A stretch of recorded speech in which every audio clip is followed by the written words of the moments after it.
Boa noite, pessoal. E aí, galera que tá chegando, boa noite, sejam bem-vindos. Hoje vai ser a nossa terceira e última aula do curso Fotografia Digital Básico Express. Deixa eu ver quem tá chegando por aí já. Rexset Store, seja bem-vindo. Flamel Cinematógrafo, Fábio Martins, RZ, Cláudio Cunha, Campi, Rafa, sejam bem-vindos, boa noite para vocês aí que já entraram na live. Mestre Iago, valeu Cláudio, boa noite. Manuel tá aí também, tô vendo uma galera que já assistiu as duas primeiras aulas. Lembrando que se você não assistiu nem a primeira e nem a segunda, elas ainda estão disponíveis no feed, então acabando a live de hoje você pode ver aqui no IGTV da FUL, você consegue assistir as duas aulas anteriores. E você que assistiu e ficou com alguma dúvida, quer rever alguma coisa, vai lá que dá tempo de você assistir. Mas não vai agora, vai quando acabar essa live. Alan, seja bem-vindo. Yuri, boa noite. Gota BR, seja bem-vindo. Tava também na live ontem. Beleza, gente. O assunto de hoje, vou começar agora, né? Vou esperar aqueles minutinhos, mas para quem está chegando aí, vamos falar sobre profundidade de campo, representação de movimento e white balance, beleza? Esse vai ser aí o nosso assunto dessa nossa terceira aula. E aí, Edivaldo, tudo bem? Boa noite. Tô vendo os corações subirem, mas estão subindo meio tímidos ainda, né? Bora fazer os corações subirem mais. Aí, agora sim tá subindo mais. Bora fazer os corações subirem. Não esqueça de compartilhar. Tem um aviãozinho aqui embaixo na tela de vocês, que aí vocês conseguem mandar para algum amigo, para alguma amiga que tem interesse em fotografia, que está começando e quer se aprofundar um pouco mais. Agora é a hora desse seu amigo, dessa sua amiga ficar por dentro aí da fotografia. E aí, Cléo, boa noite. Deixa eu ver quem mais está aqui. MC Riel, boa noite, seja bem-vinda. Jump Transportes, boa noite. E aí, Nessa, tudo bem? Nessa chegou, a galera aqui, o pessoal cativo das lives já tá quase todo mundo, ainda falta um pessoal aí, aqueles minutinhos, né, antes da gente começar. Não esqueça de coraçãozinho e compartilhar aí com os amigos, gente. Eu vou recapitular para quem de repente perdeu o conteúdo da aula passada, chegou atrasado, a gente vai fazer aquela rápida revisão do conteúdo de ontem. Enquanto isso, vou esperar mais uns minutinhos para a galera chegar. Então, se você tem alguma dúvida, não entendeu algo sobre os mecanismos, o ISO, o diafragma, o obturador, o fotômetro, manda a pergunta aí, pode ser no comentário, pode ser na caixinha de perguntas, manda a pergunta aí que eu vou responder vocês hoje, hein? Então, qualquer dúvida que vocês tiverem sobre ISO, diafragma, obturador, manda. E fotômetro, manda aí. Liginha, boa noite, tudo bem? Seja bem-vinda. Isso aí, galera. Bora curtir, bora comentar também. Que pena que moro no Rio. Pô, Nessa, vem para São Paulo aí, uma próxima. De repente, passar uma temporada em São Paulo, aí você vai lá na FUL conhecer as nossas unidades. Sou seu fã. Valeu, Rafa, sou seu fã também. Sempre tem um Rafa causando nas lives, né? Ai, meu Deus, a gente não, o Rafa não consegue, gente. Vocês têm que trabalhar com o Rafa um dia para vocês entenderem como o Rafa é. Ele tem essa foto de perfil dele aí, todo sério, né? Ele tá todo de social. Você pensa, oh, o cara é sério. Passa um dia com ele que vocês vão entender o que eu tô falando. Sejam todos bem-vindos. Galera, tem dúvida? E também, se você ficou com dúvida lá da primeira aula, onde eu falei sobre as câmeras e as objetivas, manda aí. Manda aí também que eu respondo, tá? Sem problema, a gente pode retomar um pouco do conteúdo do que já foi falado. Sou sua fã, valeu, Cléo. Sou seu fã também, Cléo. Isso aí, gente. Tô cheio de fãs aqui, pelo visto. Bet Fotos DF, boa noite. Tudo bem? Ó, agora tô vendo os corações subirem. Rafa, não é fácil, viu? LZ Franca entrou. E vocês, já preencheram o formulário que está lá no WhatsApp? Se você ainda não entrou no grupo do WhatsApp, o Rafa colocou ontem, ainda tá, o story ainda tá ativo, ele não saiu do ar, com um link para você entrar direto no grupo, gente. Então, se você ainda não entrou no grupo do WhatsApp, você vai fazer parte do grupo e lá você vai receber não só o material quando acabar o curso, mas também um formulário para preencher e receber o certificado digital, tá? E você só recebe o certificado digital de participação do Básico Express caso você tenha assistido as 3 lives e preenchido de forma correta o formulário. Lembrando que em toda aula eu falo uma senha, tá? Então, se você perdeu a senha da aula 1, corre lá no feed depois, lá no IGTV, você consegue assistir a aula e lá no meio da live eu vou falar qual é a senha. Se você perdeu a senha de ontem, também você consegue rever ou ver, né, pela primeira vez. Ainda está no IGTV e hoje vai ter a nossa terceira senha, que aí completa o formulário e quem preencheu de forma correta recebe o certificado de participação. Hashtag sou fã do Iago. Valeu, Rafa. Rafa Noma, tudo bem? E aí, André, tudo bem? Seja bem-vindo. Que horas são? 7h36, faltam 4 minutinhos. Galera, nenhuma dúvida? Todo mundo entendeu tudo. Vocês entenderam tudo da aula passada? Posso ficar contente mesmo que todo mundo entendeu 100%? Não tenha essa vergonha de, não quero perguntar. Não, pergunta aí, tá? Se você ficou mesmo com alguma dúvida, não tem problema nenhum. Pergunte aí que eu já respondo. Aí também vou ter essa revisão da nossa aula de ontem. Pode ser que essa já seja a sua dúvida, mas qualquer coisa, gente, comentem, tá? Não saiam da live com dúvida. A gente está aqui exatamente para isso. As senhas estão de boa dessa vez, exatamente, tá de boa, hein, gente? Não tem desculpa para errar a senha, hein? Isso aí, Rafa, preenche o formulário de forma correta, muito bem.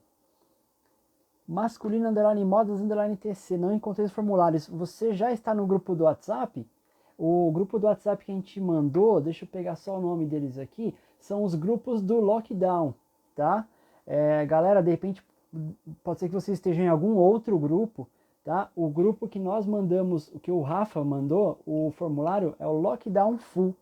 Então, se você não estiver nesse grupo, dá um toque, melhor ainda, vai lá nos stories que você consegue encontrar o link do Arrasta Pra Cima, tá bom? E se você entrou no grupo depois do Rafa ter mandado o formulário, Rafa, dá para mandar de novo? Confirma aí para mim se dá para mandar de novo o link dos formulários. Ó, o Rafa tá falando que os formulários estão disponíveis dentro dos grupos. Tá fixo lá, Rafa? Todo mundo consegue acessar esse formulário? Explica para mim aí como funciona. E David DJ ou DJ, seja bem-vindo. Michele, seja bem-vinda. Vou só esperar o Rafa mandar a resposta aí, gente, como funciona a questão dos formulários, e aí a gente já parte aí para a nossa terceira e última aula do Digital Básico Express. Mas antes disso, coração, hein? Manda ver nos corações aí. Vivian, tudo bem? Boa noite. Cláudia, boa noite. Consigo acessar o grupo? Consegue sim. Quando acabar essa live, vai lá nos stories, vai ter um link, vai estar assim, arraste para cima. Quando você arrastar para cima, você já cai direto no grupo, tá? Se não conseguir, se tiver algum problema, manda aí um direct que a gente te ajuda, tá? E aí, entrou no grupo, já vai receber o formulário. E o Rafa falou, ele vai mandar de novo, tá, gente? Então, se você entrou no grupo depois que o Rafa mandou o formulário, ó, o Rafa tá bonzinho, ele vai mandar o formulário de novo, então todo mundo vai ter o acesso. RL, depois entra lá no grupo, tá? Assim como eu falei aqui anteriormente, vai lá nos stories, tudo bem? O formulário está disponível, remete a um formulário de 30 de setembro. O Rafa sempre manda esse formulário, gente, quando acaba a live. Acabou aqui, ele na hora já dispara esse formulário, tá? Temos uma pergunta aqui. Em um evento em um salão tem que fotografar crianças correndo fora, as crianças na brincadeira. Opa, peraí que eu acho que eu perdi uma parte da pergunta, Liginha. Deixa eu ver aqui. Eu acho que eu perdi uma parte da sua pergunta. Em um evento, em um salão, e tem que fotografar dentro, as crianças correndo fora. Não entendi a sua pergunta, não sei se de repente eu perdi aqui uma parte, mas manda de novo, tá? Então, gente, no final da live eu vou reforçar essa questão do grupo e dos formulários para você preencher e depois receber o seu certificado de participação. Mas antes disso, Vamos lá, começando então oficialmente a nossa terceira aula do Digital Básico Express. Ah, sim, as trocas de ISO. Exatamente, Liginha, como você está no ambiente claro, ensolarado, você vai usar um determinado ISO. Quando você muda de ambiente, você pode mudar o ISO. A ideia é que você faça isso, tá? Que você troque mesmo o ISO de acordo ali com aquela regrinha que eu falei na aula de ontem. Lembra que se você está num ambiente com muita luz, o ideal é trabalhar com ISO baixo. Então, lá fora, fotografando as crianças correndo num dia ensolarado, você usaria ISO baixo. O que é ISO baixo, gente? Já recapitulando o conteúdo da aula passada. De 100 a 400, tá? Art by Pixel, boa noite, seja bem-vindo. Então, 100 a 400 é considerado ISO baixo. Aí você entrou, você agora está na parte interna do buffet, enfim, do lugar que você está fotografando, a quantidade de luz é muito menor, certo? É uma quantidade de luz assim drasticamente menor. Então, o que você tem que fazer? Qual que é o primeiro passo? Antes de mudar diafragma, antes de mudar o obturador, já sobe o ISO. Porque você sabe que com essa falta de iluminação agora que você tem nesse ambiente interno, provavelmente a sua velocidade ficaria muito lenta, você teria que abrir muito o diafragma. Então, já começa mexendo no ISO. Gente, o ISO, que é o mecanismo que está relacionado com a sensibilidade, ele eu diria que é o primeiro mecanismo que você vai alterar quando chega em um ambiente para fotografar. E nesse momento que você chegou no ambiente e colocou um ISO, trocou de ambiente, é uma iluminação diferente, começa mudando o ISO. Tá? Isso pode facilitar aí o andamento das suas fotos no modo manual. O que você ensina aqui dá para usar em câmera Nikon? Dá, Rafa, dá para usar em câmera Nikon sim, viu? Tudo que eu passo aqui você consegue usar em qualquer câmera, até na Nikon, beleza? E aí, Snar, boa noite. Então, toda essa parte, gente, diz o diafragma obturador é igual em qualquer câmera, tá? Qualquer câmera vai funcionar exatamente da mesma forma. O controle, né, do quanto vai passar de luz, por quanto tempo, tudo isso é mecanismo que é basicamente igual, independente da marca da sua câmera, tá? Então o ISO, eu acabei de falar, está relacionado com a sensibilidade, vamos colocar aí do sensor à luz, então a gente troca, a gente altera essa sensibilidade deixando mais ou menos sensível, vamos dizer assim. Em ambientes muito claros, ISO baixo, ambientes muito escuros, ISO mais alto. Tá? Você estaria ali aumentando a sensibilidade do sensor e conseguindo fotografar nesse ambiente com falta de luz. Tá? Fico feliz porque só tenho câmeras dessa marca. Tudo bem, Rafa, nunca é tarde para mudar, viu? Nunca é tarde para mudar para Canon. Não, galera, eu tô brincando, tá? Quem aí não me conhece sabe que eu brinco com o Rafa porque eu uso Canon, ele usa Nikon, então a gente fica nessa brincadeira, mas é só brincadeira, não tem essa de melhores câmeras não, tá? O importante é você conhecer e, como o Rodrigo diz, gostar do seu equipamento, beleza? E ASA ou ISO? Olha, gostei da pergunta. Hoje é ISO. Hoje é ISO porque é a Organização Internacional de Padrões, é o significado da sigla ISO, né, em inglês. ASA é o padrão americano, é a Associação de Padrões Americana. A Associação Americana de Padrões, nessa ordem. E no passado, quando você comprava um filme fotográfico, você ia lá na loja e comprava o filme como ASA. ASA 100, ASA 200, ASA 400, ASA 1600, né? E por aí vai. E aí essa sigla era diferente, essa norma de padrões na Alemanha, por exemplo, era diferente, era o DIN. Existe uma Associação de Normas Alemã, eu acho que é essa a tradução, é que o meu alemão é zero. E isso confundia muito, porque um filme de ASA 100 era equivalente a um filme de DIN 21. Então era completamente diferente, né? Você se acostumar com essa troca de números, e aí vem a ISO e unifica isso e transforma aí numa coisa só, deixando os valores de ASA. Então a ASA 100 é igual a ISO 100, não mudou nada nesse sentido. Tá? Se você falar, vou mudar a asa da minha câmera, a gente sabe que você é das antigas, você é do analógico. O certo hoje no mundo digital é ISO, tá, gente? A gente fala ISO mesmo. Então, ISO a gente vai alterar de acordo com a iluminação do ambiente, tudo bem? E não significa que você chegou num lugar, colocou um ISO, você não vai mudar mais. tá? Não, você pode mudar. Inclusive, essa é uma das maiores vantagens aí do digital, que é você conseguir fotografar cada imagem que você faz, você pode fazer com ISO diferente. Que com um filme fotográfico isso não era possível. Você comprar, eu não tenho nenhum filme aqui para mostrar, mas você comprava um filme, quem aí nunca fotografou com um filme, você compra o filme e o filme tem um determinado ISO. Então você compra um filme de ISO 100 ou de ISO 200 ou de ISO 400 e por aí vai. E você tem que fotografar com esse mesmo ISO até o final do filme. Tá? Já no digital não, eu posso fazer uma foto agora com ISO 100 e a próxima foto eu posso fazer com 25.600 se eu quiser. Tá? Então essa é uma grande vantagem, uma das grandes vantagens da fotografia digital. Depois, o outro mecanismo, cadê a minha objetiva? Tá aqui. O outro mecanismo que eu falei é o diafragma. Tá? Lembram do diafragma? É esse conjunto de lâminas que abrem e fecham para controlar o que mesmo, gente? A quantidade de luz. Tá? Vou controlar a quantidade de luz que vai atravessar as lentes da minha objetiva e chegar no nosso sensor ou no filme fotográfico, tá legal? Então, o diafragma controla a quantidade, o ISO, a sensibilidade. E lembra que eu falei, eu fiz até aquela analogia, né, com os nossos olhos, a questão da íris abrindo e fechando, tá?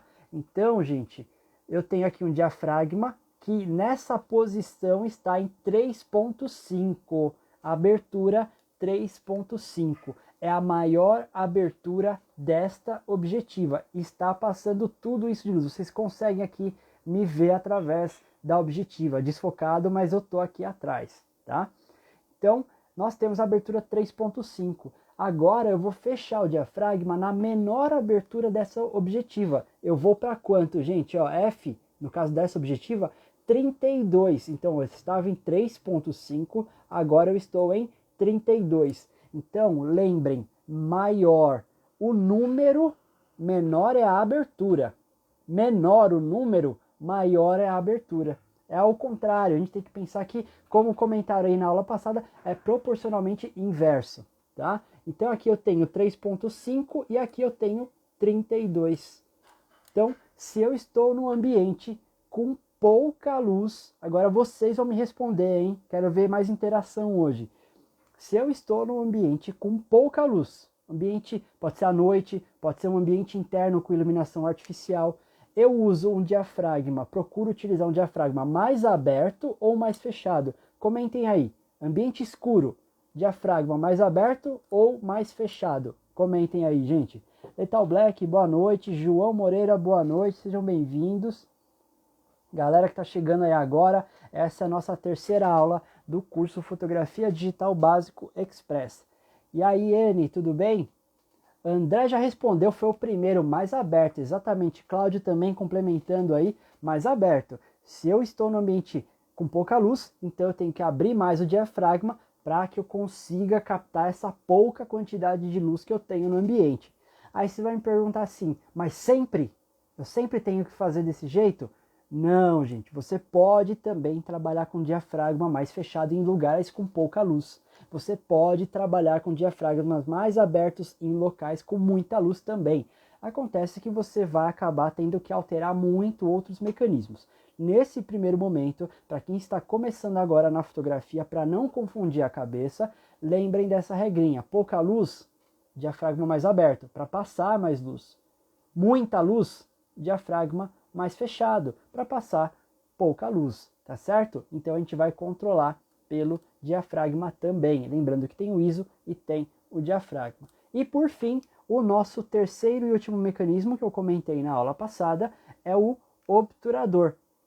Se o ISO está relacionado com a sensibilidade, o diafragma controla a quantidade de luz, o obturador controla o tempo de exposição, por quanto tempo o meu sensor vai ficar recebendo luz.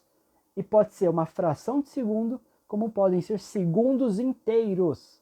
Eu posso deixar o sensor aberto, o obturador aberto, por 30 segundos. A maioria das câmeras DSLR produzem, eles conseguem chegar no máximo 30 segundos de exposição.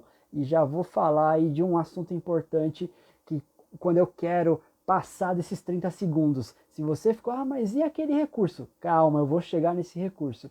Então, nós temos aí a velocidade do obturador, que podem ser de 30 segundos, geralmente a maioria das câmeras trabalha dessa forma, até 4.000 ou 8.000, uma fração de segundo, tá? 1 sobre 4.000, 1/8.000. A minha câmera, essa 6D, ela chega em 1/4.000 de velocidade. As câmeras que estão acima da 6D, da Canon, por exemplo, ou categorias acima da Sony, da Nikon, chegam a 1/8.000, e a câmera mais rápida que eu já vi chegava a 1/12.000, que era a Sony A7 III. Então era uma velocidade altíssima. E aí, gente, o tempo de exposição determina por quanto tempo o sensor recebe essa luz. Tá legal? E aí, tudo bem? Hoje atrasou, mas chegou ainda a tempo aqui. Eu estou na revisão da aula de ontem, tá? Então, gente, o obturador controla o tempo de exposição. E aí eu comentei com vocês que se eu optar, né, por uma velocidade chamada de velocidade lenta, que é quando o obturador fica aberto por muito tempo, isso nós chamamos de velocidade lenta, eu vou acabar o quê? Tremendo, porque não tem como, a gente tá respirando o corpo aqui, né? O sangue tá fluindo, tá tudo acontecendo no nosso corpo, não dá para você ficar firme com a câmera por muitos segundos, isso é humanamente impossível. Então, para fotografar com vários segundos de exposição, a gente sabe que precisa de um tripé. E qual que é aquela velocidade que ela é a ideal para fotografar com a câmera na mão? A partir dessa velocidade, você não vai acabar tremendo. Geralmente é 1/60. 1/60 é uma velocidade tranquila para fotografar com a câmera na mão. A não ser que você esteja chacoalhando a câmera, aí não tem como, tá? Mas se você estiver com a câmera firme e fotografar em 1/60, a foto não vai tremer. Aí o André falou aí 1/60, exatamente. Então, pensem, vocês que estão começando agora, estão descobrindo o modo manual, se chegar uma hora que você pegar a sua câmera, fizer uma foto, olhar para a foto e ver que ela está tremida e você fotografou algo que não se movimentou, significa que você estava usando uma velocidade muito abaixo de 1/60. Aí pode ser 1/4, meio segundo, 1 segundo, depende, né, do que você ter utilizado, mas vai tremer a foto. Então lembre, 1/60 para cima, nesse primeiro momento, saiba que é uma velocidade tranquila para você fotografar com a câmera na mão, tá bom? E vamos supor que eu quero fazer uma foto de 2 minutos. Eu quero deixar o obturador aberto por 2 minutos. Eu acabei de falar que a maioria das câmeras trabalham a no máximo 30 segundos, correto? 30 segundos é o máximo programado que a sua câmera fica aberta, que o obturador vai ficar aberto e o sensor recebendo luz. Mas se eu quiser 2 minutos, aí, gente, vocês vão utilizar um modo chamado Bulb, B-U-L-B. Na minha câmera, eu mudo isso no próprio seletor. Lembra no seletor que eu falei para vocês que é aqui que vocês colocam a câmera no modo manual? A minha câmera tem o modo B, B de bulb. Tá aqui, ó. Sei que não dá para ler, tá meio desfocado, mas tá aqui, ó, B de bulb. Eu coloco no B e aí minha câmera já está no modo bulb. As outras câmeras que não tem o B, a letra B no anel seletor, o que você vai fazer? Lembra do seletor do obturador, que é esse aqui, ó, que a gente muda, que está sempre próximo do disparador? Aqui está o disparador, aqui está o seletor do obturador, tá? O que eu faço? Eu vou levar esse botão todo até a esquerda, eu vou girar ele todo para a esquerda. Eu não sei se o vídeo está invertido, mas eu realmente estou aqui apontando para a minha esquerda, tá? A minha esquerda é essa aqui. Para vocês não pensarem que eu estou errando as coisas. Eu não sei se o vídeo aparece invertido.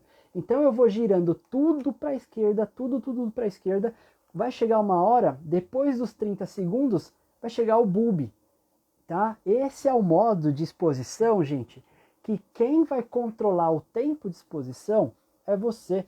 Enquanto você estiver com o dedo no disparador, pressionando o disparador, o obturador está aberto e o sensor está recebendo luz.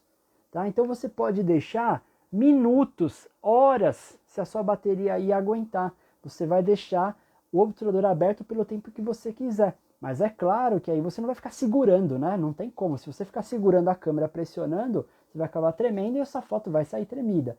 Aí para isso você usa um outro acessório que é o cabo disparador, tá? Você conecta esse cabo na sua câmera, você pressiona e trava. E aí você deixa o tempo que você quiser. Depois desse tempo você vai lá e destrava. E aí o obturador fecha, encerrando a exposição. Tá? Lethal Black falou, no modo boob eu deixo exposto o tempo que eu quiser o obturador aberto. Exatamente isso. Quem determina o tempo de exposição quando você coloca no boob é você. Você pode deixar lá pelo tempo que você achar melhor.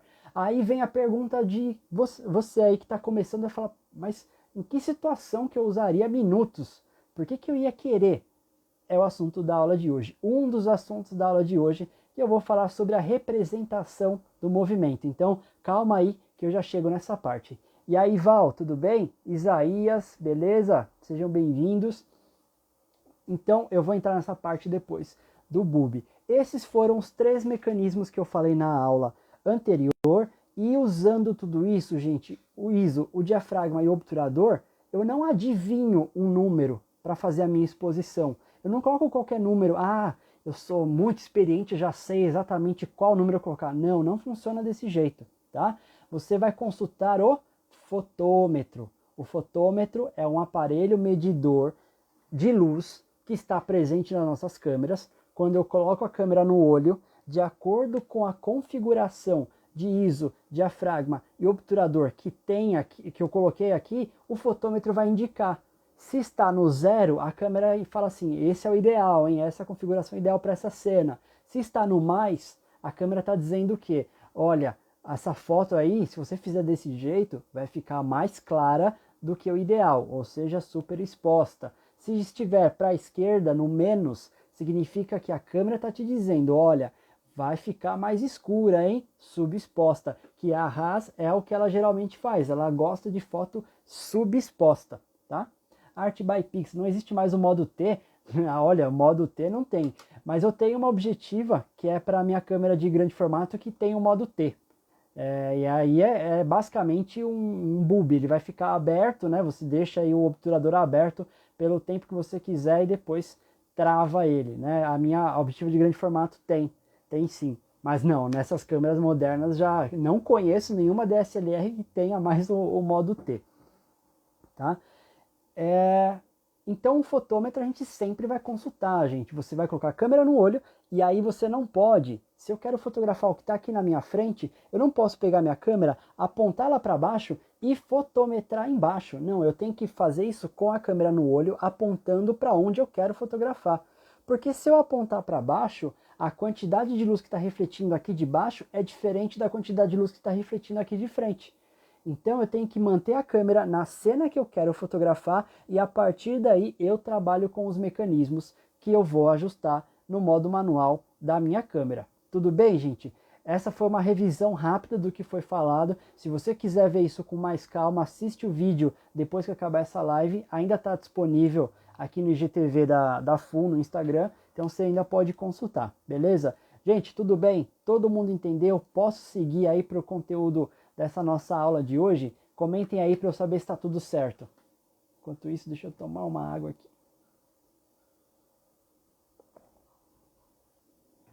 Eu vou falando, a garganta fica seca, não dá para ficar sem água aqui durante a aula. Comentem aí, gente, se está tudo certo, se todo mundo entendeu. Se ficou alguma dúvida, pode perguntar, hein? Não seja tímido, não seja tímida. Pergunta aí que eu ajudo vocês com isso. Mensagem aqui. Beleza, Cláudio falando que tá tranquilo, Manuel mandou um joia, Felipe Barrichello, aí, Felipe Barrichello, valeu. Beleza, então, gente. E aí, essa nossa terceira aula, ela tem aí uma parte importante em relação à segunda, porque nós vamos voltar a falar dos mecanismos. Por quê?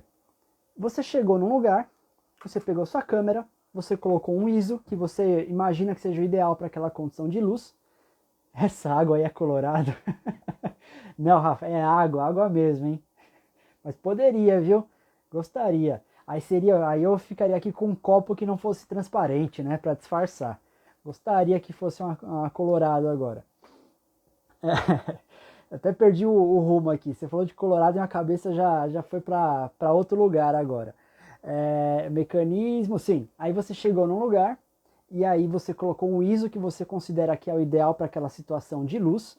Você olhou o fotômetro, a partir disso você mudou o obturador, você mudou o diafragma, fez a foto saiu, ficou bem exposta, legal. Agora, pode ser que nesse momento você pegue a sua câmera e fala: mas por que eu mexi primeiro no obturador e não no diafragma? Aí na próxima você vai lá e muda pelo diafragma primeiro. Tem problema? De jeito nenhum. Você pode mexer em qualquer mecanismo independente da ordem.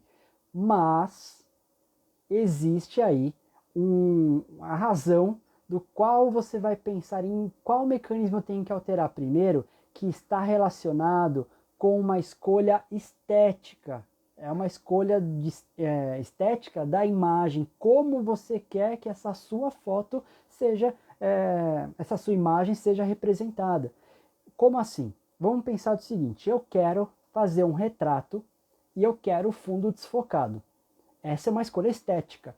Eu quero o primeiro plano, que é o meu assunto principal, nítido, e eu quero o fundo desfocado. Tá aí uma escolha estética. Agora eu quero uma foto de um carro em movimento e eu quero pegar o rastro do carro. Eu não quero o carro congelado. Eu quero pegar aquela linha da lanterna dele passando. O que é isso? Uma escolha estética. E essas duas escolhas estéticas a gente faz com dois mecanismos diferentes. A primeira, a que eu penso em fundo desfocado, qual é o mecanismo responsável por eu conseguir fazer uma foto com um fundo desfocado? Comenta aí, qual seria o mecanismo que eu tenho que alterar primeiro na minha câmera para conseguir uma foto com fundo desfocado? Obturador ou diafragma? Comentem, eu quero ver se vocês sabem. Qual o mecanismo que eu teria que alterar primeiro para fazer uma foto com o fundo desfocado? Tá só ouvindo, estou caminhando na rua. Boa, Nessa, mas se quiser depois assistir, vai ficar salvo aí.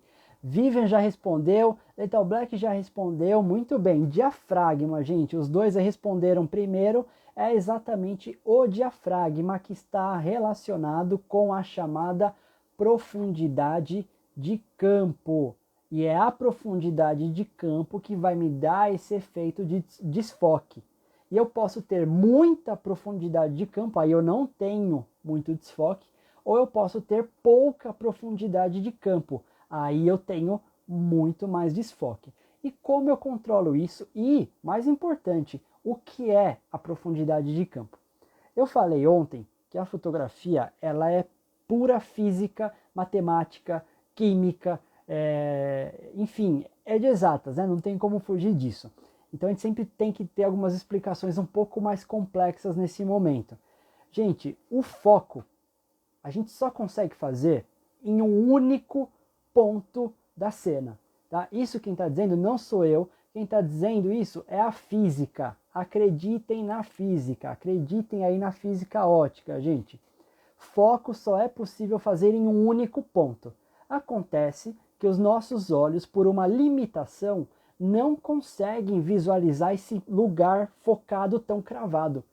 Nossos olhos sempre vão perceber uma área antes do foco e depois do foco como nítidas. E isso traz a sensação para a gente de que aquilo tudo está focalizado.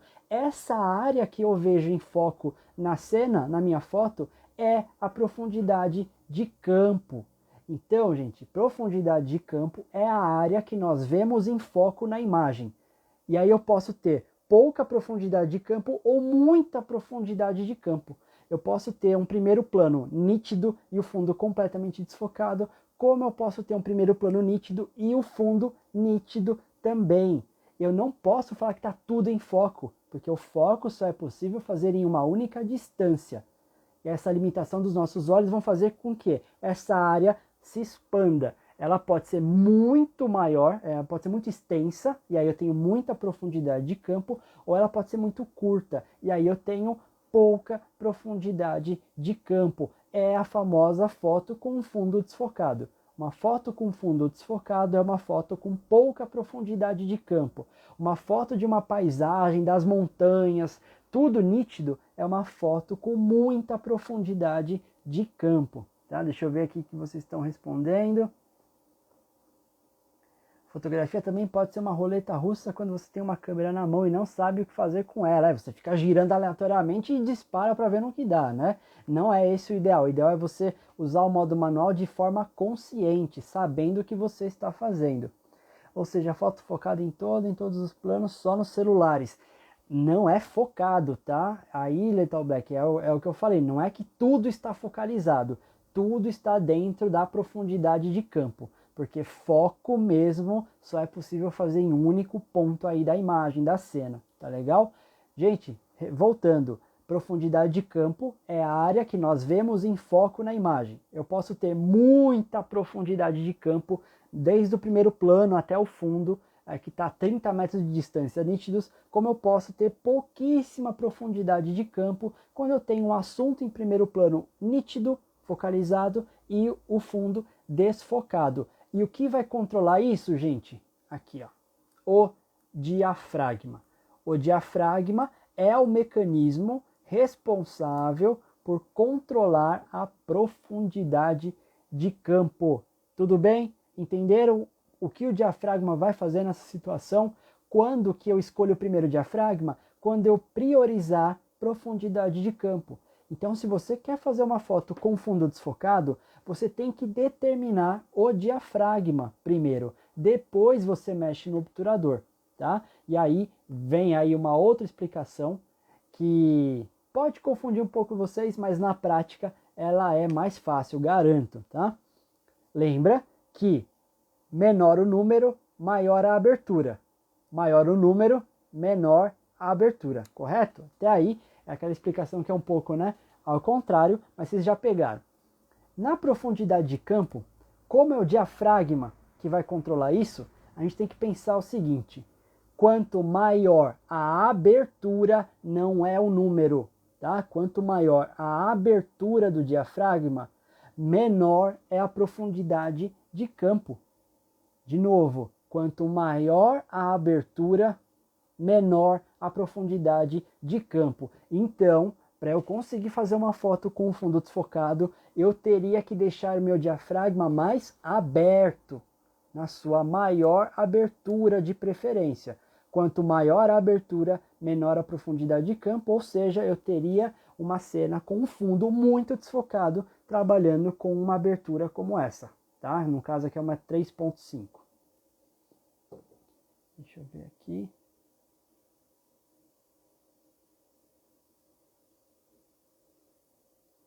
Mesmo usando o modo manual, já consegui todos os tipos de efeitos nas minhas fotos, mas sem saber como fiz para depois reproduzir hoje. Hoje eu sei como fazer, muito bom, é isso, né? Com a prática, entendendo o que você está fazendo, né?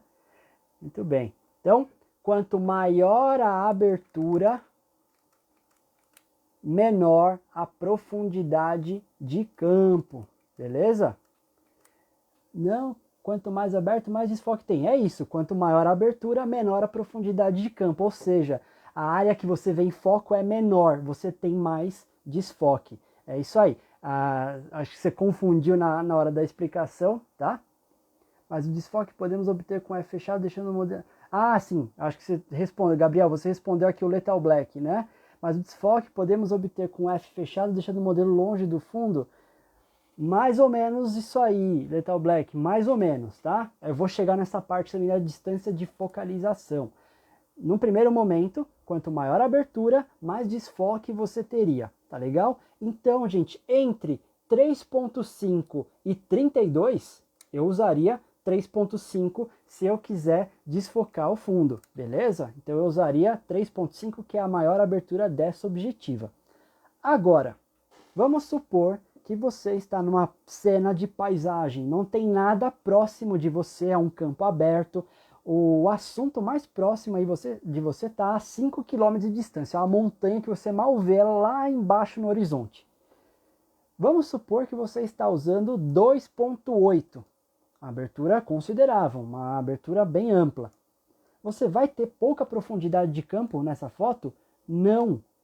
você vai ter muita profundidade de campo nessa foto, porque não tem nada em primeiro plano, tá? Você vai ter muita profundidade de campo, porque não é só o diafragma que controla a profundidade, é a distância de focalização. E aí, muito cuidado com isso, para você não anotar errado, para você não entender errado.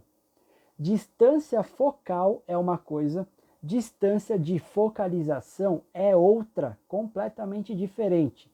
A distância focal, eu falei lá na primeira aula, ela está relacionada com o ângulo de visão, certo? Eu posso ter um ângulo de visão mais amplo, captando uma cena mais ampla, ou um ângulo de visão mais fechado, para fotografar algo que está mais distante, por exemplo. Isso é a distância focal, relacionado com o ângulo de visão. Já a distância de focalização é a minha distância para o assunto que eu estou fotografando. Distância de focalização é a minha distância, vou dizer melhor, é a distância da câmera para o assunto que eu estou fotografando, tá? Então não é só abrir o diafragma que você vai conseguir desfocar também. Para isso, gente, para você ter mais desfoque, você precisa chegar perto. Quanto mais próximo, menor é a profundidade de campo. Tudo bem? Entenderam? Para eu fazer então um retrato com um fundo bem desfocado, diafragma bem aberto, e eu chego perto, eu me aproximo, porque se eu me aproximar, eu perco profundidade de campo. O fundo fica mais desfocado.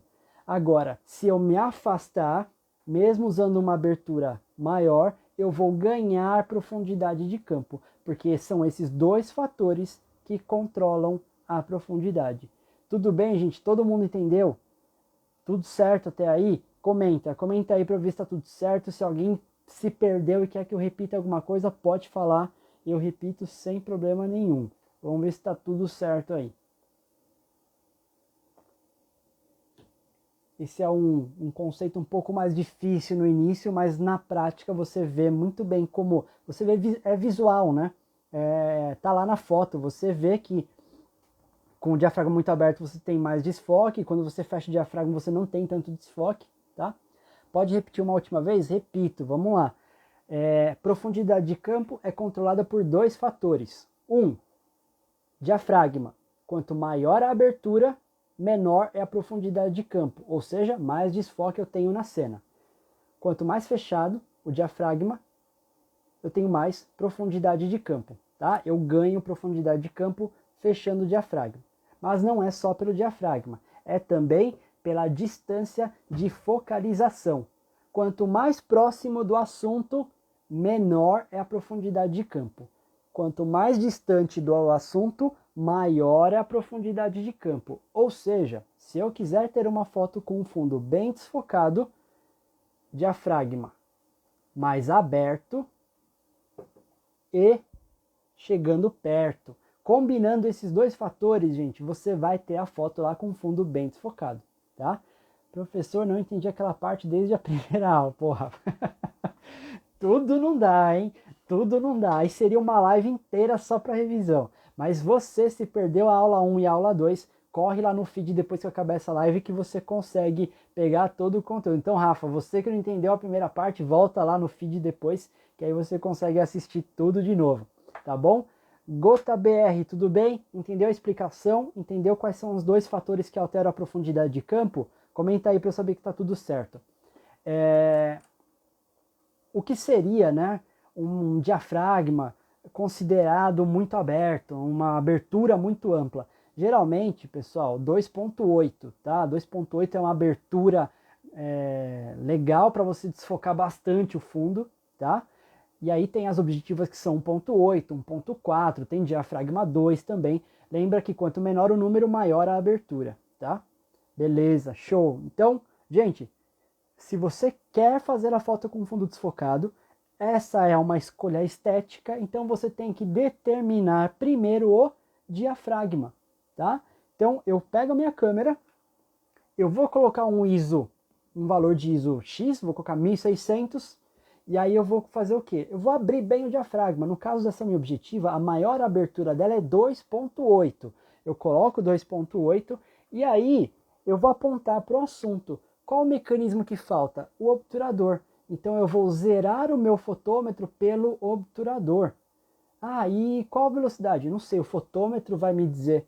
Eu coloco a câmera no olho, seleciono somente o obturador agora, coloquei no zero, fiz a foto, o primeiro plano, no caso, vai estar nítido porque eu fiz o foco no primeiro plano e o fundo, 2.8, chegando perto, completamente desfocado, tá? Gabriel falou 1.2, tem, a Canon tem as objetivas 1.2, acho que a Nikon tem a 55 1.2, né, também, ótimas objetivas, caríssimas e com a boca desse tamanho, né? Haja filtro ali, o filtro é o preço de uma outra objetiva de tão grande, tá? Então, gente, combinando maior abertura e chegando perto, você consegue desfocar bastante aí o fundo. Legal? Então, o diafragma controla a profundidade de campo. E o obturador?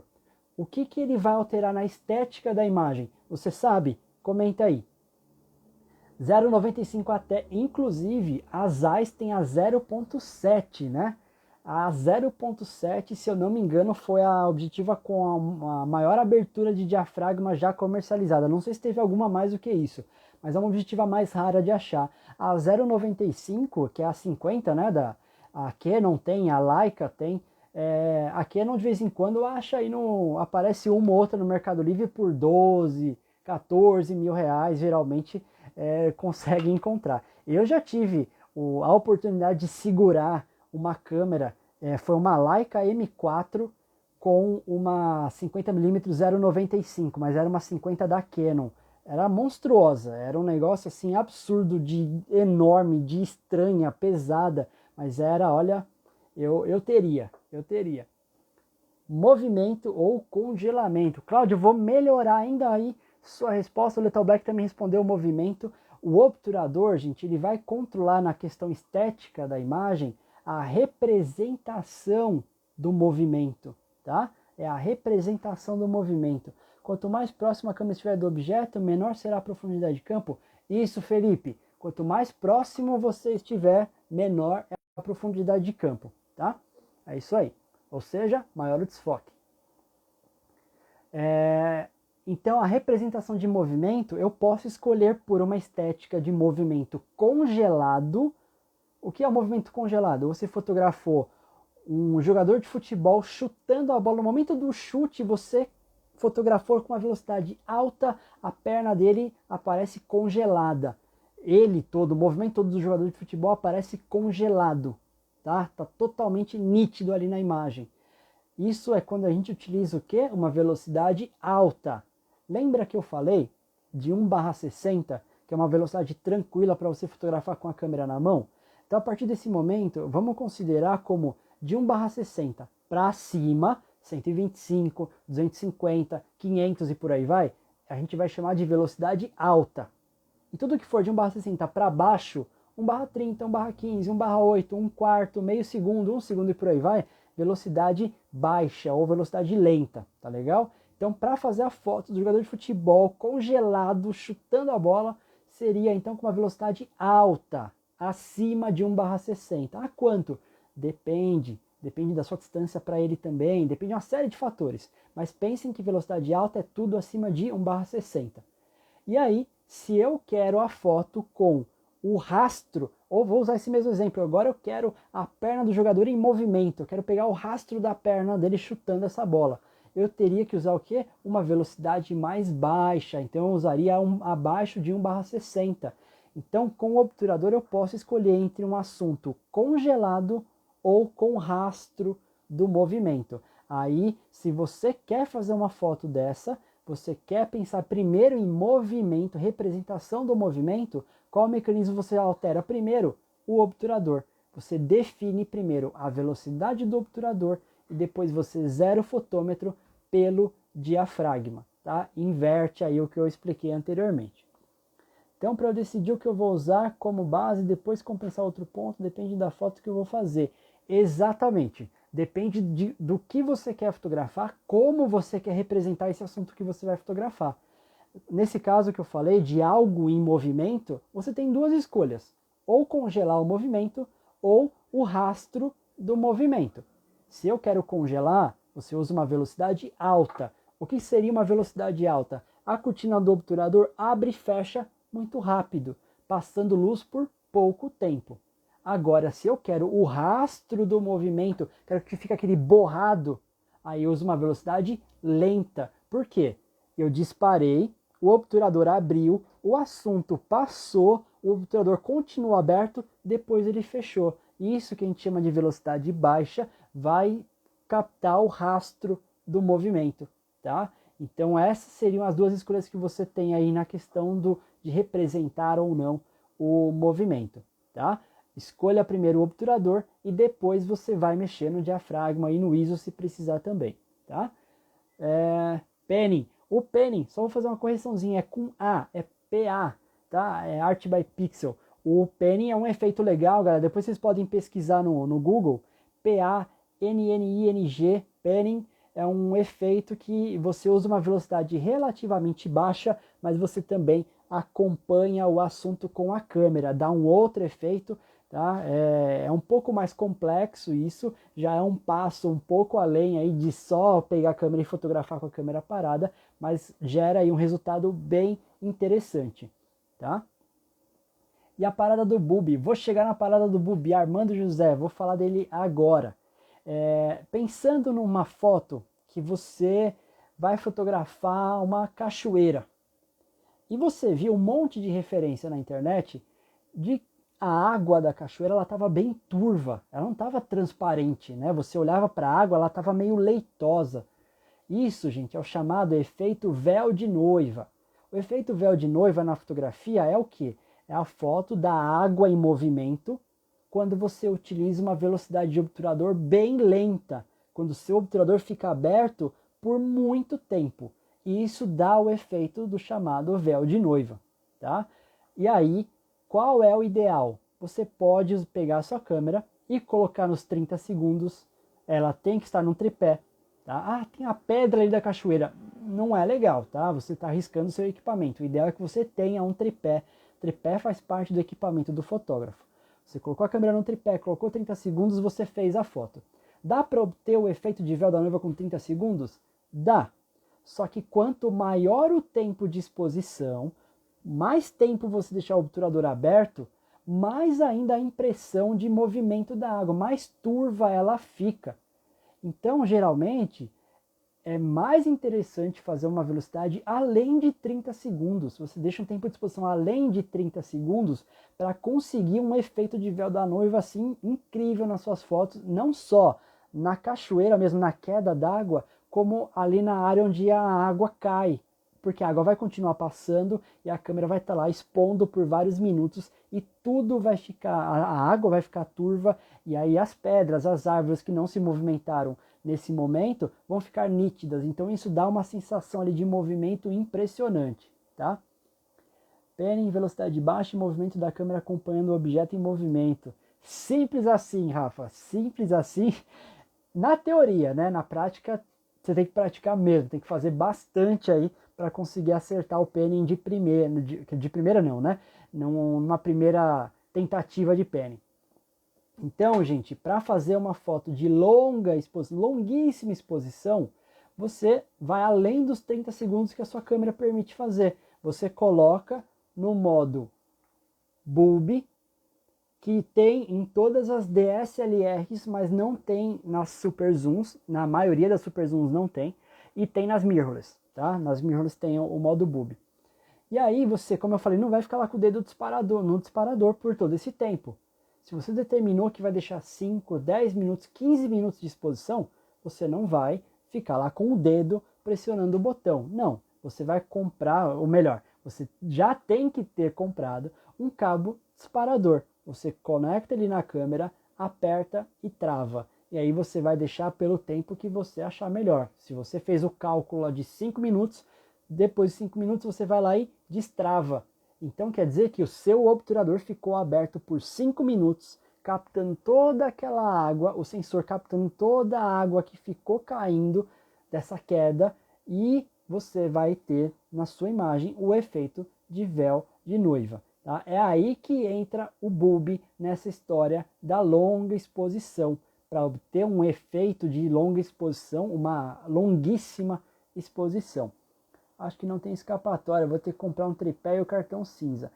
Olha, o cartão cinza não é assim um equipamento extremamente necessário nos dias de hoje por conta, né, da parte digital, do que você consegue ajustar, você já vê a imagem na hora, você pode consultar o histograma. Se você está falando do cartão cinza para white balance, aí a história é outra e o equipamento inclusive é outro, é o color checker que é o ideal para correção de white balance.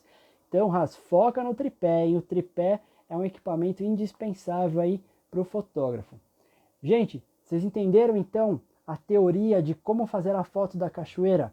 Câmera no tripé, cabo disparador, modo bulb, e aí você vai ter feito aí um cálculo de exposição. Inicialmente não é uma foto super simples de resolver num primeiro momento, exige uma prática, que aí você descobre na tentativa e erro nesse primeiro momento, ou em testes mesmo que você vai fazer, qual a melhor exposição, qual o diafragma, qual o ISO para essa foto, tá? Professor, é verdade que essas técnicas são usadas nas viagens que promovemos na FUL, aquelas viagens de fotografia de paisagem que acontecem no final de semana? Exatamente, Rafa. Com as viagens da FUL, você tem a oportunidade de fazer a foto do nascer do sol e também existe aí as cachoeiras para fotografar, e aí você consegue fazer esse efeito de véu de noiva. Ah, mas eu não tenho cabo disparador. Tudo bem, usa sua câmera de 30 segundos que dá para fazer em 20, você já consegue um pouco desse efeito, tá? Tô com D90, mas falam mal dessa máquina. Não tem por que falar mal, Armando José, não tem por que falar mal dela. É uma DSLR que tem tudo o que você precisa. Ela sim é um pouco mais antiga, ela é um modelo mais antigo. Mas se você tá com ela tá funcionando bem, continua usando, tá? Use o seu equipamento o máximo que você puder, até você perceber as limitações dele, se realmente faz sentido comprar uma câmera nova ou não, tá? Mas a sua câmera aí tem tudo que você precisa para fotografar no modo manual. Gente, tudo bem aí sobre a questão do obturador, como fazer a foto em longa exposição? Todo mundo entendeu? Eu sei que a teoria não tem como eu demonstrar aqui agora uma foto de cachoeira e tudo mais. Se você quiser fazer mesmo a foto de cachoeira, fica ligado aí nas próximas viagens da FUCA e você vai ter essa oportunidade. Mas a teoria deu para entender? Todo mundo pegou aí qual seria o passo a passo de como fazer uma foto de longa exposição da cachoeira, por exemplo? Comentem aí, vamos ver se está todo mundo seguindo bem aqui o andamento. Já mandaram um joinha, muito bem. Beleza, show. Todo mundo aí entendendo, ótimo, gente. Então, encerrando essa parte da estética, onde os mecanismos entram aí na questão, o diafragma controla a profundidade de campo. Profundidade de campo é a área que nós vemos em foco na imagem. Se eu quero ter fundo desfocado, logo eu quero pouca profundidade de campo. Para isso, eu uso um diafragma bem aberto e chego perto. Fiz isso, já determinei o diafragma, não vou mexer mais no diafragma. O que eu faço? Zero o fotômetro pelo obturador. Clico, feita a foto. Se a minha escolha estética é outra, eu quero priorizar agora a representação do movimento, não é o diafragma que eu vou determinar primeiro, é o obturador. Se eu quero congelar o assunto em movimento, eu uso velocidade alta. Se eu quero pegar o rastro do movimento, eu uso velocidade baixa. Determinei a velocidade que eu quero de acordo com a minha escolha estética. Peguei a câmera, pego o diafragma agora, vou mudar o diafragma, zerei pelo diafragma, fiz a foto, saiu como eu queria, beleza? Entre um color checker e um flash emitter, prefiro... eles têm funções diferentes, tá? Eles têm utilidades bem diferentes. No estúdio, por exemplo, é indicado que você tenha o fotômetro, né? um medidor de flash, que é o flash emitter, mas o color checker, para quem fotografa produto, ele é um acessório ótimo, tá? É uma mão na roda aí que facilita muito o tratamento depois. Como quiser o fotômetro pelo obturador, Johnny 80.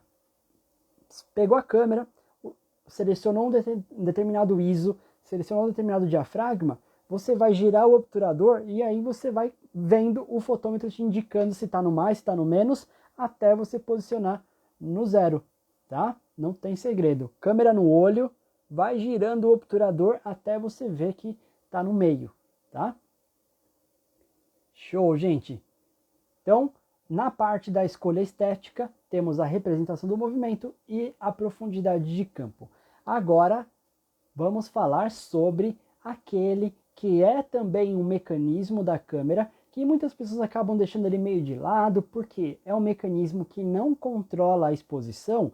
Então, às vezes, só quero ir até a parte do modo manual e pronto, não quero mais mexer em outra coisa. Não, gente, esse outro mecanismo ele é extremamente importante, porque com ele você consegue fazer ajustes aí na sua imagem que vai te poupar depois muito tempo no tratamento e você já consegue ver a foto do jeito que você imaginou que ela ficaria, tá? Que mecanismo que é esse que eu estou falando? É o white balance, o chamado equilíbrio de brancos, ou chamado de forma incorreta, inclusive foi traduzido errado nos menus da câmera, que é chamado de balanço de brancos. Gente, isso está errado, tá? A tradução aí de balance não é balanço, certo? Seria equilíbrio, mas os menus das câmeras está como balanço de brancos. O white balance, alguém aí já usa o white balance? Alguém aí sabe o que é o white balance? Vamos lá, quero ver vocês comentando. E quem não sabe, quem nunca mexeu na câmera no white balance, inclusive os celulares naquele chamado modo Pro, ou alguns chamam de modo manual também, você também consegue mudar o white balance do celular, tá? Os celulares mais novos têm essa opção. Hoje fiz umas fotos onde zerei o fotômetro, mas deu ruim, não gostei, mas pelo menos consegui zerar. É isso, o importante é conseguir praticar, para sempre que precisar, você já sabe fazer, mas é isso, o fotômetro zerado não é o ideal para tudo. É que no primeiro momento, agora para quem está começando, procure sempre zerar o fotômetro, porque a foto vai sair, tá? A foto vai sair. RAW, não, esse é o formato de arquivo. O que eu estou pegando aqui, que eu vou falar agora, é um mecanismo que está presente nas câmeras, que ajusta a chamada temperatura de cor, gente. Opa! Galera, eu uso tanto no celular quanto nas câmeras. Exatamente, Raz. O white balance, gente, ele está relacionado aí com a temperatura de cor da cena. No modo não, desculpa, nas DSLRs todas elas têm, tá? Essa opção você consegue mudar o white balance. Nas mirrorless também você consegue mudar o white balance. Em algumas super zoom você também consegue mudar o white balance. E nas compactas, em algumas delas você também consegue mudar, tá? Essa configuração. Que como eu falei, pode ser que no menu esteja como balanço de brancos, beleza? É uma configuração para determinar a temperatura de lâmpada. Temperatura de cor, tá, Felipe? Temperatura de cor seria o correto. Tá? Então, gente, o white balance é um recurso que está presente nas câmeras digitais que serve para neutralizar as cores da cena, tá bom? No passado, na fotografia analógica, você tinha que rosquear um filtro colorido na frente da objetiva para fazer essa correção da temperatura de cor. Hoje, nós utilizamos os próprios filtros eletrônicos presentes aqui na nossa câmera, tá? O que o white balance faz? Ele vai controlar a temperatura de cor, fazendo com que a sua cena, no caso, a função para a qual ele é desenvolvido é para sempre neutralizar as cores da cena. Mas nem sempre a gente neutraliza. A gente pode dizer que a gente usa o white balance de forma errada para obter o melhor resultado estético. Como assim, né? Usar o white balance de forma errada? Primeiro, se você está com a sua câmera na mão, acessa o menu aí da câmera, procure pela opção white balance WB ou balanço de brancos. Você vai ver na sua câmera, eu vou consultar aqui na minha só para ver a ordem. Você vai ver alguns ícones. Na minha, a ordem aqui dos ícones é AWB, que é a minha Canon, então é o white balance automático, luz do dia, sombra, nublado, tungstênio, fluorescente, flash, personalizado e Kelvin. Essas são as opções de temperatura de cor que eu tenho na minha câmera. Como vai funcionar o white balance? Vou fazer de novo uma analogia aí com os nossos olhos e o cérebro. Se você está num ambiente, num quarto, que tem as paredes todas brancas e a iluminação é branca, você vê as paredes brancas sem problema nenhum.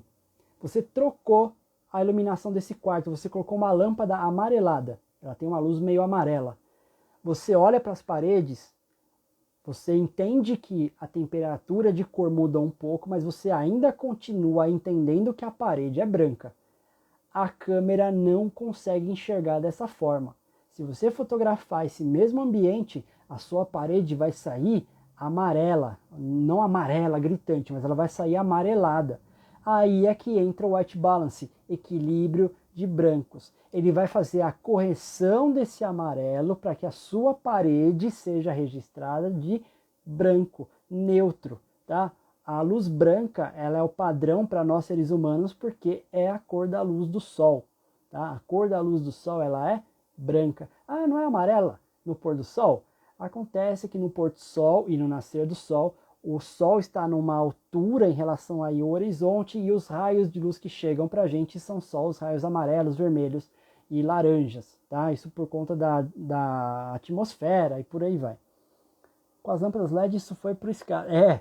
Lâmpada LED é um problema, as câmeras ainda não têm, né, uma correção precisa para LED. Esse é uma questão aí importante, porque como o LED está dominando tudo, eu não sei como os fabricantes ainda não colocaram aqui uma opção LED.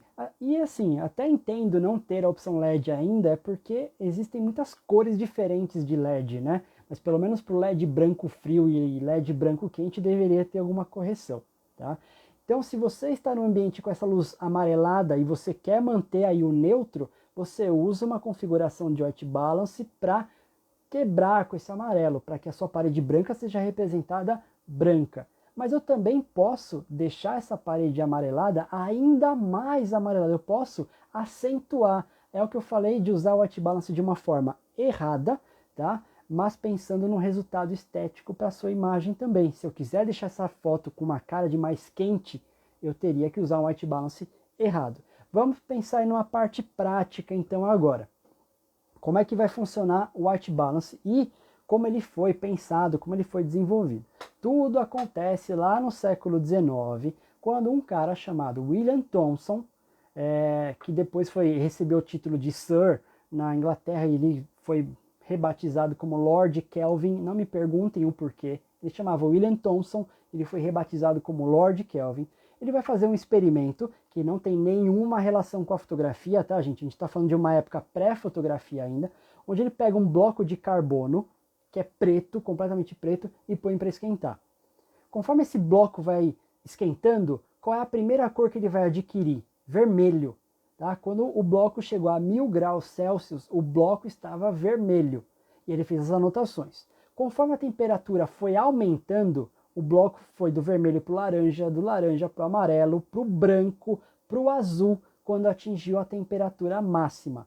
A partir dessa temperatura e a mudança de cor do bloco, o Lord Kelvin fez as anotações e definiu a escala de temperatura de cor, onde o vermelho está embaixo na escala, ou seja, é uma temperatura de cor baixa, e o azul está no alto da escala. O azul é uma temperatura de cor mais alta, tá? Essa é a escala de temperatura de cor que é medida em Kelvin.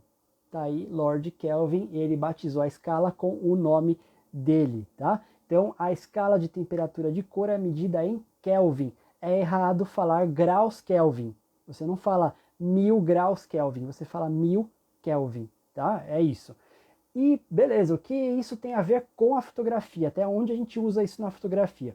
A gente usa isso na fotografia que toda luz, ela emite uma certa temperatura de cor. E aí cabe a nós, fotógrafos, corrigir essa temperatura de cor para que ela seja representada de forma neutra, ou seja, branca, ou acentuar ainda mais essa devida cor, essa devida temperatura de cor. Vou colocar um exemplo aqui de em que situação que eu vou acentuar determinada cor. É aquela cena do nascer ou pôr do sol. Gente, todo mundo aqui já viu alguma vez na vida o nascer ou pôr do sol, é lindo, ele é laranja, ele tem essas cores bem quentes, E aí você pega o seu celular, você aponta para o nascer ou no pôr do sol. Como fica o pôr do sol? Fica horrível, fica meio esbranquiçado. Não estou falando que fica mais claro, tá? Pensem nas cores. Fica uma cor meio apagada, fica sem graça. Por quê? Provavelmente o seu celular fez o quê? A correção. Ele fez aí a função do qual o white balance existe, que é neutralizar a temperatura de cor. Então ele tentou quebrar com esse tom alaranjado. Então ele destruiu o seu pôr do sol.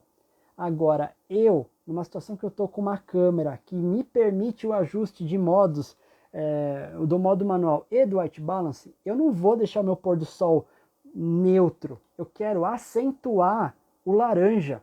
Vitor Santi, e aí Vitor, tudo bem? Boa noite, meu.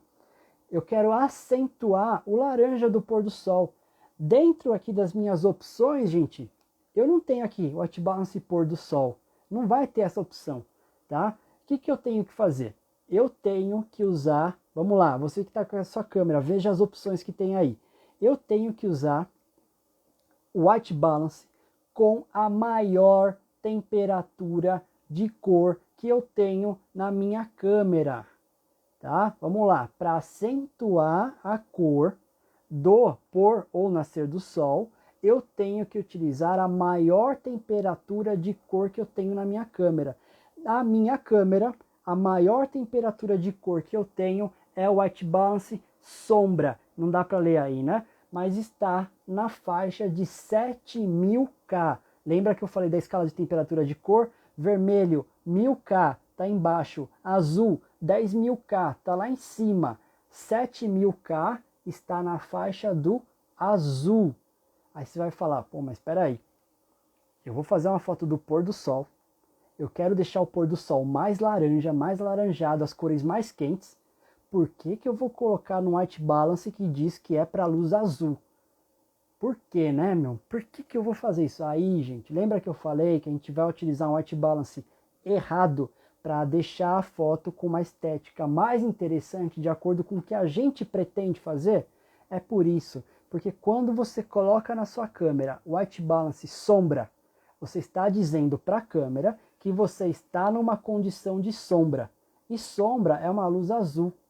A câmera vai tentar então neutralizar esse azul com um filtro eletrônico da cor oposta ao azul no círculo cromático, que é o laranja, gente.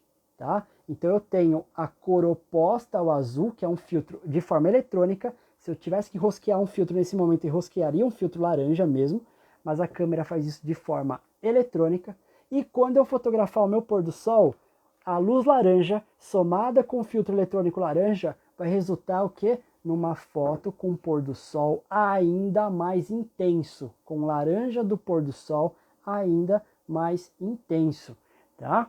Onde encontro o dispositivo WB da minha Canon 70D.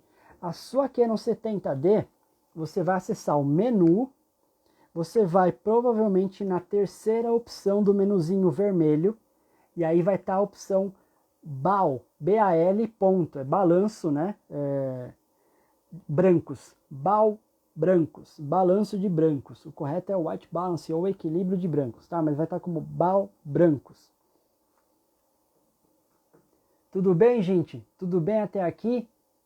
É oposta ao complementar. No círculo cromático funciona dos dois jeitos, tá, Lethal Black? Porque a cor complementar é a cor oposta, tá? Você pega uma cor inicial, a sua cor oposta é a cor complementar, tá? Dos dois jeitos aí tá certo. Gente, tudo bem? Vocês entenderam como fazer a foto do pôr do sol e deixar ele bem laranja? Como utilizar o white balance para isso? Se você deixar o white balance automático, mesmo que você faça uma exposição muito bem feita, o laranja do pôr do sol não vai ficar tão intenso como você gostaria que ficasse. Ele vai ficar meio esbranquiçado, vai ficar uma coisa meio sem graça. Para isso você usa um white balance errado, tá? Num primeiro momento. Todo mundo entendeu a questão do white balance? Como que eu vou utilizar isso na minha câmera e por que eu faria isso? Vamos lá, quero ver vocês comentando aí. Edivaldo, achou aí o white balance? Depois me avisa se você achou, tá? Comenta aí se você conseguiu encontrar. Não tá difícil não, mas tá lá dentro do menu da câmera.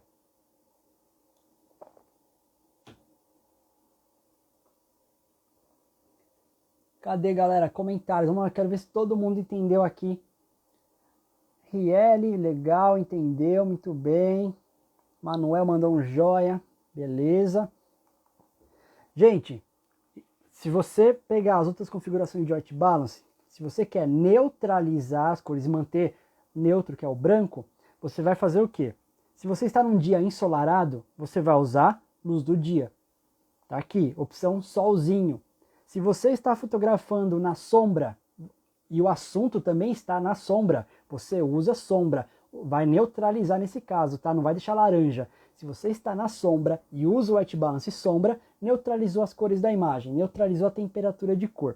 Se você está num tempo nublado, você coloca a opção nublado, vai neutralizar as cores da cena. Se você está com uma iluminação de tungstênio, aí é difícil, né? Aí é difícil luz de tungstênio hoje em dia, mas às vezes ainda tem aquela luz que é mais amarelada, né? Que é a luz incandescente. Se você está num ambiente com luz incandescente, use incandescente no white balance, que aí você corrige a temperatura de cor deixando branco. Se você está num ambiente com luz fluorescente, você coloca o fluorescente, apesar de que a correção do fluorescente não é boa, mas existe a opção aqui, tá? Mas não é legal. Já vou adiantando isso para você, que a opção de fluorescente que as câmeras têm, deixa a desejar. Se você está fotografando com flash, você usa o flash. E por fim, o automático das câmeras, que na Nikon é chamado de auto, A-U-T-O, auto com U, e na Canon é chamado de AWB, é o modo de white balance automática, ou seja, a câmera, no processamento da imagem, ela faz ali uma visualização dos tons e de forma automática ela corrige a temperatura de cor, ela neutraliza as cores, tá? O white balance automático das câmeras mais recentes, ele tem aí um bom resultado, ele apresenta um resultado interessante, tá? Mas é legal que você também pratique com os white balances diferentes. Então você já sabe que você está numa condição de luz do dia, você usa o luz do dia. Na condição de sombra, você usa sombra. Mas, se você quer obter um resultado estético diferente, se você quer acentuar determinada cor, você troca, você inverte, aí você pode trabalhar da forma como você bem entender. Façam testes, tá? Façam testes, utilizem os white balances diferentes da sua câmera, não fique só no white balance automático. Tá legal? Até porque, para fazer a foto do nascer do sol ou do pôr do sol no automático, não vai ficar legal. Garanto para vocês. A não ser que você queira, né, acabar com a laranja do pôr do sol. Tem que apertar o botão menu do lado esquerdo ou Start Stop do lado direito. É um botão escrito menu mesmo, tá? Eu tô vendo aqui, a minha 6D, ela tem mais ou menos parecida com a 70D. É um botão escrito menu, tá? Não achou na D90? Na D90, provavelmente, quem que perguntou? Armando José. Você vai achar nesse painel aqui, Armando. No painel que tem as opções, você vai ter que acessar esse painel. Vai ter o ícone aqui de white balance em algum lugar, tá? Você vai ter que apertar o botão I, se eu não me engano é o botão I da Nikon que você tem acesso a essas configurações, tá? Opa, deixa eu ver aqui. Que mais? Mas como fazer quando você mora onde tem bastante sombra, mas não tem essa opção na câmera? Se você vai fotografar um assunto que está na sombra e você não tem a opção sombra, você usa a temperatura de cor mais próxima à de sombra. Qual é? É o nublado, tá? Você vai usar o nublado, que é a temperatura de cor mais próxima. A Canon coloca aqui que nublado é 6000K e sombra é 7000K. Aí você usa o nublado e você vai ver que vai dar uma melhorada, tá bom? Nunca deixe a câmera pensar por você. Exatamente, é isso aí. E aí, galera, tudo bem? Todo mundo entendeu a questão do white balance? Qual é a função do white balance? Neutralizar as cores da cena. Ele ajusta a temperatura de cor, tá certo? Deixa eu ver aqui. O Rafa mandou aqui uma...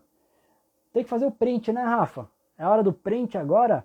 Gente, todo mundo entendeu a questão do white balance? E ó, não sai da live, hein? Daqui a pouco eu vou falar a senha da live de hoje. Então não vai embora ainda não. Antes disso, bora fazer aquele print. Então vou fazer, quem sabe a Canon me patrocina? Vamos fazer aqui uma Vocês vão fazer o print comigo segurando a câmera então, hein? Vamos lá. No 3, no 2 e 1, façam o print agora. Agora é a hora de fazer o print. Se você está com dúvida sobre o white balance, manda aí que eu respondo agora para vocês. Todo mundo fez o print? No 3, 2, 1, fez. Aí. Quero só ver esse print aí. Boa. Eu tenho que ter a Nikon aqui, Rafa, para a galera fazer o print com a Nikon. Se você quiser me dar uma Nikon FM2, eu aceito. Galera, tudo bem aí com o white balance? Não vi ninguém comentando aí. Vocês estão confusos ou todo mundo realmente entendeu? Vamos lá, comentem aí para eu saber que tá tudo certo. Se vocês conseguiram seguir bem aí a explicação. Tá chegando a hora de falar da senha.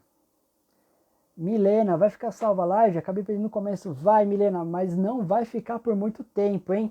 Então, assista o quanto antes, tá? Assista o quanto antes, porque o Rafa logo vai tirar essa live do ar. Inclusive a aula 1 e a aula 2 não vão ficar para sempre também. Logo mais ela sai do IGTV. Felipe mandou um joia, beleza. Vamos lá, galera, todo mundo entendeu o white balance? Não fiquem só no automático, hein? Mexa no white balance da sua câmera. Tudo bem? Achou? Boa, beleza. Dá uma olhada aí, Armando, você vai ver as opções. São iguais aqui às minhas. AWB, sombra, nublado, luz do dia, tungstênio, fluorescente, flash, personalizado e o K. Beleza, a galera falou que entendeu bem. Agora vamos para a senha. Gente, a senha da aula de hoje. Opa, sempre uso nublado, mas quando você uso mesmo, porque além de sombra que venta bastante. Aí não tem nada a ver, tá? Já te adianto essa informação. O vento não tem nada a ver com o white balance, tá bom? White balance, gente, essa é uma informação importante que no começo pode parecer até um pouco confuso, porque você vê lá o white balance sombra e o white balance luz do dia. Mesmo que a gente pense, né, que sombra é pouca luz e luz do dia ali seria muita luz, o white balance não tem nada a ver com exposição, tá? Mudar o white balance não vai deixar sua foto sub ou super exposta. O white balance não altera em hipótese alguma exposição. O white balance só altera as cores da imagem. Sua foto vai ficar com tons mais azulados, mais alaranjados ou neutra, tá? Não vai deixar aí sua foto mais clara, super exposta, nem mais escura, subexposta, beleza? Não esqueçam dessa informação. Mexa no seu white balance. Se você fizer uma foto com luz do dia e depois a próxima foto fizer da mesma cena, do mesmo lugar, com um white balance diferente e falar, nossa, agora ficou mais escuro, alguma coisa aí você mudou sem ser o white balance, porque nunca sua foto vai ficar mais clara, super exposta, ou mais escura, subexposta, alterando só o white balance, tá? Ou mudou a luz do ambiente, ou você mexeu nos mecanismos aí, ISO, diafragma e obturador. O vento balança as árvores que... Agora entendi, agora faz sentido. Entendi, você aí tem uma área de sombra ou uma área de sol, beleza. Tá? Eu pensei que você falou do vento mudar a cor aí da luz, tá bom? Então, se você não tem sombra, a opção sombra no white balance, usa o nublado, que é o mais próximo aí. Gente, vamos lá. A senha dessa terceira aula, quem vai falar são vocês. Vamos ver quem estava ligado aí. Qual é o white balance recomendado para você fotografar o nascer ou pôr do sol e acentuar o tom alaranjado? Qual é essa opção? Comenta aí que essa é a senha de hoje. Qual é a configuração de white balance que você pode usar na sua câmera para acentuar o laranja do nascer ou pôr do sol? Comenta aí qual que é a opção que eu falei na aula de hoje. Vamos ver quem está ligado, quem prestou atenção e quem entendeu o que eu falei sobre o white balance. De Ávila Underline Souza, sombra. Felipe, sombra. Letal Black, nublado não, é o sombra. Riele também falou sombra, muito bem. Gente, sombra tem uma temperatura de cor mais alta que vai acentuar os tons alaranjados do nascer ou pôr do sol. Tá? Então você vai pegar sua câmera, vai fotografar aquele lindo nascer ou pôr do sol lá em Cunha, lá em Botucatu com a full. Você vai fazer o quê? Você vai colocar o white balance sombra, vai fazer a foto, vai olhar e o laranja vai estar aquele laranja que você sempre quis fazer do pôr do sol. Não vai estar aquela coisa meio apagada, aquele meio esbranquiçado, tá? Então, sombra. Gente, não é nublado a senha, tá? A senha é sombra, beleza? Senha, sombra. Aí alguém aqui vai falar, mas e o K? Existe o Kelvin, onde você pode aumentar ainda mais a temperatura de cor, mas isso não tem em todas as câmeras e não é o assunto da aula de hoje. Isso é mais para frente, isso é num curso, no outro formato que você aprende a trabalhar com o Kelvin também, tá bom, gente? Por enquanto, ficamos aí no sombra. Então já sabe, acordou cedão, você viu o nascer do sol ali da varanda do seu prédio, da laje da sua casa, quer fazer a foto, deixar o laranja bem laranja, faz isso aí, põe no white balance sombra. Ah, Iago, não tenho sombra, põe um nublado, vai dar uma melhorada aí também, vai ficar melhor do que usar no automático. Legal, gente? Todo mundo entendeu?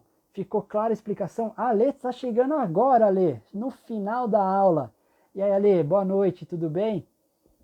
Então, gente, todo mundo entendeu sobre profundidade de campo, representação de movimento e white balance? Ficou clara a explicação? E lembrando, para quem perdeu aí alguma parte da live ou quer rever o conteúdo, vai ficar salvo por mais um tempo, tá? Qual a melhor configuração para uma foto na praia de noite, tipo ano novo, para não ficar tudo escuro e sair bonita a foto? Milena, aí você quer a fórmula mágica, não existe uma única fórmula, tá? Depende muito da situação de luz que você tem no lugar. Se você pensar, a praia, por exemplo, de repente ela está iluminada só com a luz da lua, né? Ou de repente você está num lugar que tem iluminação artificial que também ilumina um pouco da praia. Então é difícil eu te cravar uma configuração assim, tá?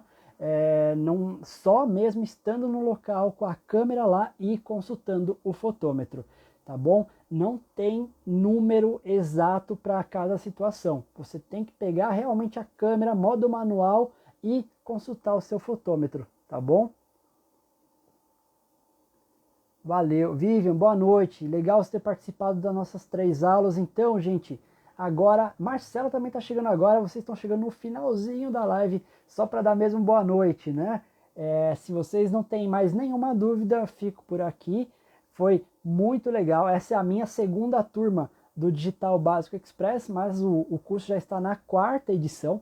As 2 primeiras com o Rodrigo, essas 2 aqui, as 2 últimas comigo, tá? É muito legal a participação de vocês, espero que vocês tenham aproveitado bastante aí esse conteúdo que passamos para vocês nesses 3 dias, e amanhã vai ter live. Vai ter live, Vivian? Vai sim, conteúdo ainda surpresa, fica de olho aí que amanhã a gente solta qual vai ser o tema da live. Deixa eu só ver a pergunta que fizeram aqui. Eu perdi a primeira aula, mas hoje eu ainda vou ver, tem como preencher o formulário da aula depois? Felipe, se você estiver lá no grupo, o Rafa vai mandar o formulário 1 e 2 depois, tá? Já falei aqui com ele, ele vai mandar o formulário depois. Então assista a aula, dá tempo e aí você preenche, beleza? Se eu usar o filtro azul da minha Super Zoom, será que o portão... Não, Raza, esse filtro azul faz outra coisa, tá? Ele não vai mudar a temperatura de cor, ele vai deixar a sua foto azul mesmo, tá? Não vai trabalhar com white balance. Então, valeu, galera. Mesmo horário às 19h30. Então é isso. A gente se vê em lives futuras e boa noite a todos e viva a fotografia. Valeu, gente, até a próxima.